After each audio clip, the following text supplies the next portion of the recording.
کان دیتا ہے نماز پڑھتا ہے۔ رسول کریم علیہ الصلوۃ والسلام اللہ اکبر کی صدا سن کے جواب میں کہتے ہیں انت علی الفطرہ، تو فطرت سلیم پر ہے اے اللہ کی کبریائی بیان کرنے والے۔ تو وہ کہتا ہے اشہد ان لا الہ الا اللہ، میں گواہی دیتا ہوں اللہ کے علاوہ کوئی معبود برحق نہیں، کوئی نہیں جس کی عبادت کی جائے۔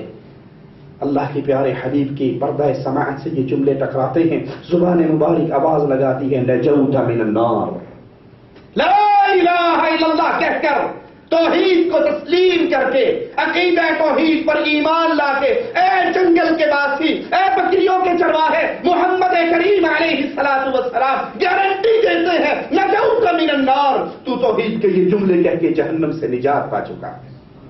توحید کی دعوت دیجیے اور پھر یہ رزلٹ سنائیے اے لوگوں، اگر لا الہ الا اللہ کو مان لو گے، لا الہ الا اللہ جنت کی چابی ہے، لا الہ الا اللہ آگ سے نجات ہے۔ یہی ابراہیم اپنے بابا کو کہتے ہیں بابا اگر یہ تسلیم نہیں کرو گے ڈرتا ہوں کہیں تم شیطان کے دوست نہ بن جاؤ اور پھر تم پر اللہ کی طرف سے جہنم کی آگ کا کھوڑا نہ برسا دیا جائے۔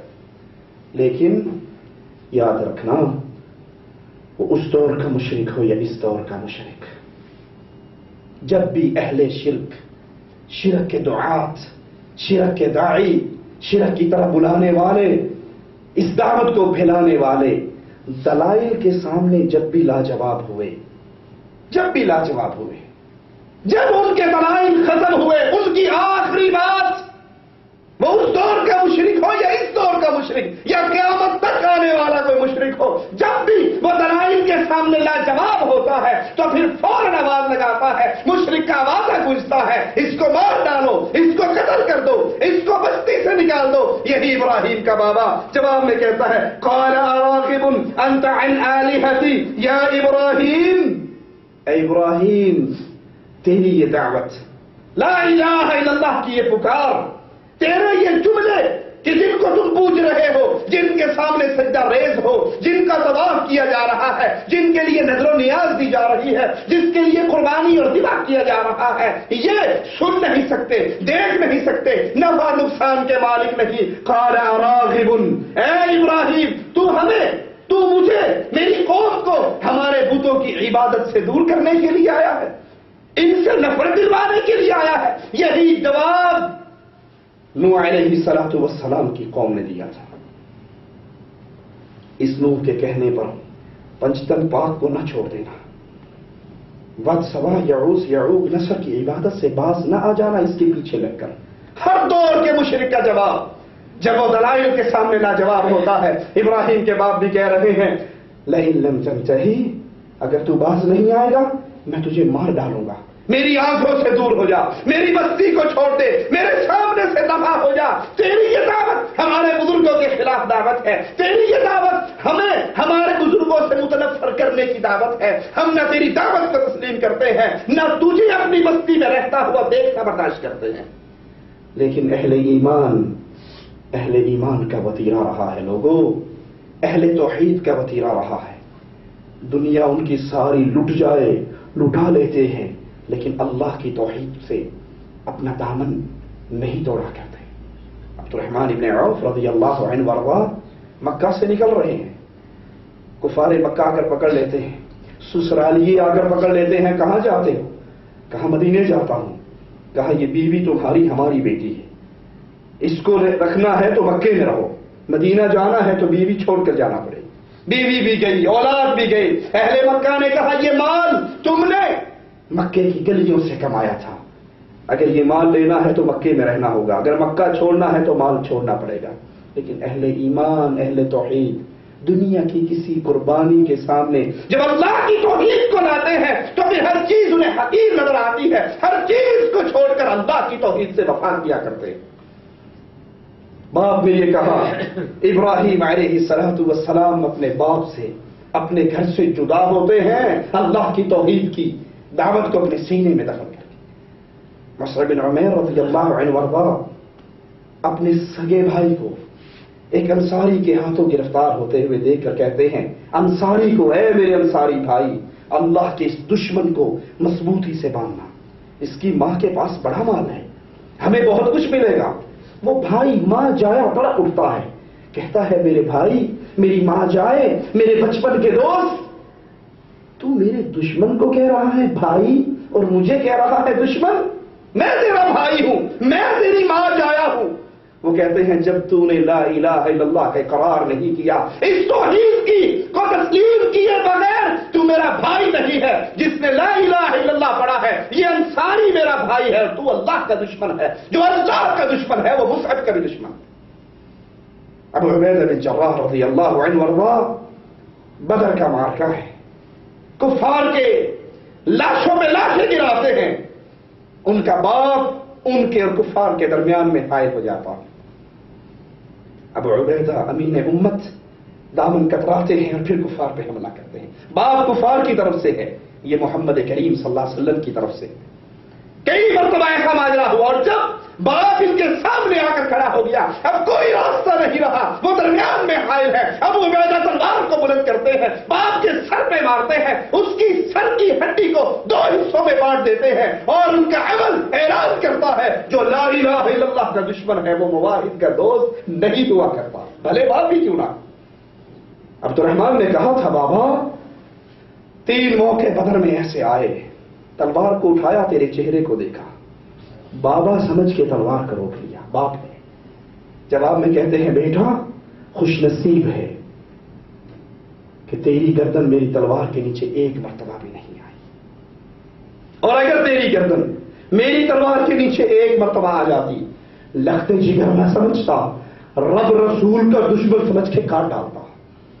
اہل ایمان ہر طرح کی مصیبت کو برداشت کرتے ہیں. عمر ابن خطاب حضرت بلال سے پوچھتے ہیں, ان کی کمر کی حالت دیکھ کر, بلال یہ کیوں کیا ہے؟ تیری کمر پہ گوشت نام کی چیز نہیں ہے, تیری کمر ہڈیوں کا پنجر بنا ہوا ہے, آخر یہ سب کچھ کیوں برداشت کیا؟ بلال زبان حال میں جواب دیتے ہیں, عمر رضی اللہ عنہ وارضاہ, سانس آئے یا نہ آئے گزارا ہو سکتا ہے, کھانے کو پیے ملے یا نہ ملے گزارا ہو سکتا ہے, پینے کو ملے یا نہ ملے گزارا ہو سکتا ہے, پہننے کو تن ڈھانپنے کو ملے یا نہ ملے گزارا ہو سکتا ہے, انسان زندہ رہے یا مر جائے گزارا ہو سکتا ہے, لیکن اگر توحید پلے میں نہ رہے تو گزارا نہیں ہو سکتا.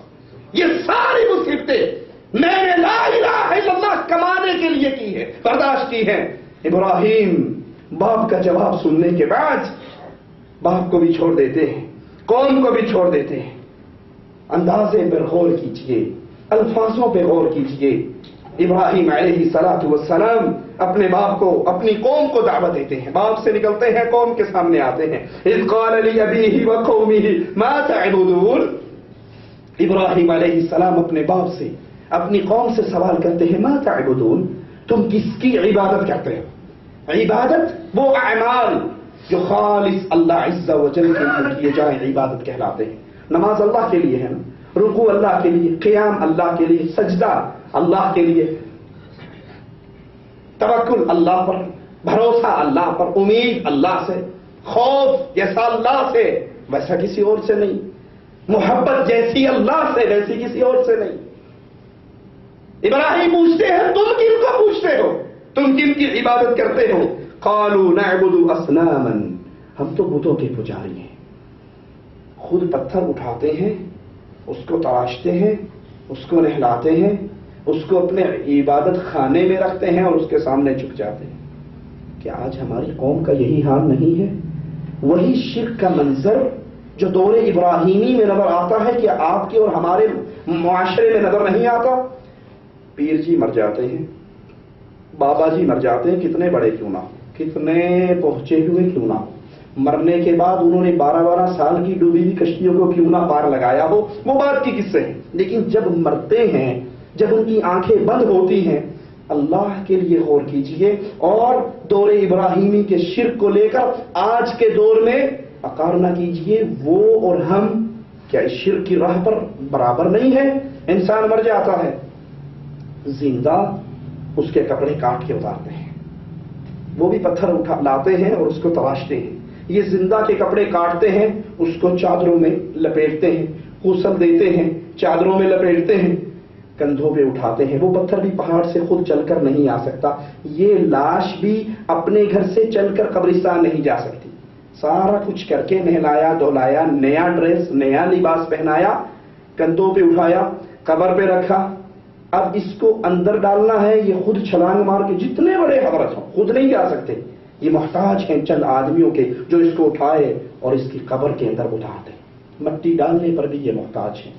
یہاں سارا محتاج رہے زندوں کے، جیسے وہ پتھر والے، وہ پتھر محتاج ہے زندوں کا، اس کو اٹھایا جائے، اس کو تراشا جائے، اس کو بنایا جائے، اس کے ناک ہاتھ پیر منہ بنا کے اور پھر اس کو سجا کے دھو دھلا کے چادر چڑھا کے بت خانے میں رکھ دیا جائے۔ ہمارے ہاں بھی بالکل وہی سسٹم ہے، اس کو نہلا کر کفنا کر جنازہ پڑھ کے کندھے پہ اٹھا کے قبر میں ڈال کے اوپر مٹی ڈال کے یہاں تک کھڑکاتے ہیں، ہون تک تیرا چنگی کی تھی اگر تو چنگی کری، یہاں تک ہم نے تیرا خیال رکھا، اب تو ہمارا خیال رکھنا، ہمیں بیٹے چاہیے تو دے دینا، ہمیں مشکل ہماری کشتی پھنس جائے تو بھاگ کے بابا بلے شاہ حق باؤ تاک باؤ یری اڑیا پار لائیں منٹ لگانا، ادھر ہماری منہ زبان سے آواز نکلے مولا علی مشکل کشا اور ادھر تو علی علی کرتے پہنچ جانا۔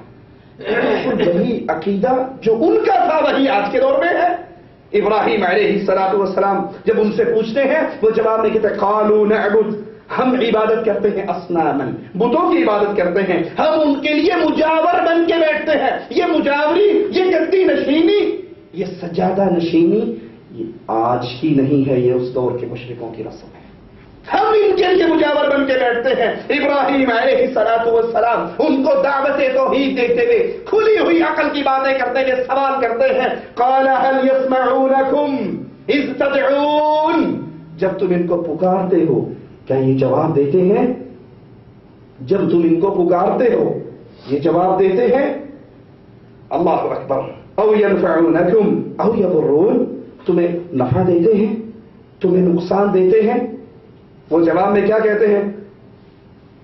جب ہم پکارتے ہیں جواب نہیں ملتا، جب ہم مدد مانگتے ہیں نفع نہیں دے سکتے، ہمیں تکلیف نہیں دے سکتے، پھر یہ سارا کام کیوں کرتے ہیں؟ جواب میں کہتے ہیں قالوا بل وجدنا آباءنا بل وجدنا آباءنا كذلك يفعلون، سانو نہیں پتا بڑھ کے نہیں کرتے آئے ہیں، ہمیں نہیں پتا، بڑوں کو دیکھا تھا عرس پہ جاتے ہوئے چادر چڑھاتے ہوئے دودھ کی سبیل لگاتے ہوئے، لوگوں کو دودھ بیچتے تو پانی ڈالتے تھے، جب بابا کی سبیل لگاتے تھے کہتے تھے ادھر نہیں پانی ڈالنا، خالص دھاریں نکال کے لے جانی ہے، بابا مار دے گا۔ اب ذرا انہی سوالوں کو آئیے انڈیا پاکستان کے معاشرے میں ہونے والے شرک پر ان آیات کو فٹ کیجیے۔ اس دور کا مشرک مانتا تھا، تسلیم کرتا تھا کس بات کو کہ یہ سنتے نہیں ہیں، یہ پکارے جائیں تو سنتے نہیں ہیں، ان سے مدد مانگی جائے نفع نہیں پہنچاتے، اور تکلیف آ جائے یہ تکلیف کو دور نہیں کر سکتے۔ بس ہمارے بڑوں نے یہ سب کچھ کیا، بڑے یہ کچھ کرتے آئے تھے، آباء و اجداد کو ہم نے دیکھا۔ قال افرأيتم ما كنتم تعبدون، ابراہیم کہتے ہیں تم بڑوں کے پیچھے لگے ہو نا، تو پھر سنو، تم جو کچھ کر رہے ہو، تم جن کی عبادت کر رہے ہو، تم جو جو اعمال کر رہے ہو، انتم وآباؤکم الاقدمون، تم بھی تمہارے آباء و اجداد بھی، فإنهم عدو لی، یہ سارے کے سارے میرے دشمن ہیں، جن کو تم اللہ کے علاوہ پوج رہے ہو، جن کی ڈھیری پر تم عبادت کر رہے ہو، سجدے رکوع نذر نیاز ذبح قربانی سارا کچھ ہو رہا ہے، تم بھی میرے دشمن ہو، اور یہ بھی میرے دشمن ہے جن کی اللہ کے علاوہ پوجا کی جاتی ہے، یہ طاغوت بھی میرے دشمن ہے، اور اے شرک کرنے والوں تم بھی میرے دشمن ہو۔ لوگوں اللہ کے لیے ابراہیم کی سیرت کو قصہ سمجھ کے نہ گزر جاؤ، رکیے ذرا، ابراہیم کیا کہہ رہے ہیں؟ اے شرک کرنے والوں تم میرے دشمن ہو، جن کو تم پوج رہے ہو، جن کو تم اللہ کا شریک بنا رہے ہو، یہ بھی میرے دشمن ہیں۔ لوگوں کوئی ایک مرلہ زمین پہ قبضہ کر لے، آپ کی کوٹھی کے ایک مرلہ حصے پہ ناجائز قابض ہو جائے اور اپنے بیٹے کے لیے آپ کی بیٹی کا ہاتھ مانگنے آئے، دے دو گے؟ اللہ کے لیے سوچیے، یہ قصہ نہیں ہے، یہ کہانی نہیں ہے، یہ زندگی گزارنے کا منہج، یہ دنیا میں رہنے کے لیے، یہ عقیدہ توحید پہ رہنے کے لیے ایک نور کا مینارہ ہے۔ آپ کا وہ دشمن جو ایک مرلہ زمین ناجائز آپ کی قبضہ کر چکا ہے، آپ کا وہ چچا کا بھائی جو دادا کی طرف سے آنے والے پلاٹ پہ قابض ہو چکا ہے، اب آپ کی بیٹی کا رشتہ مانگنے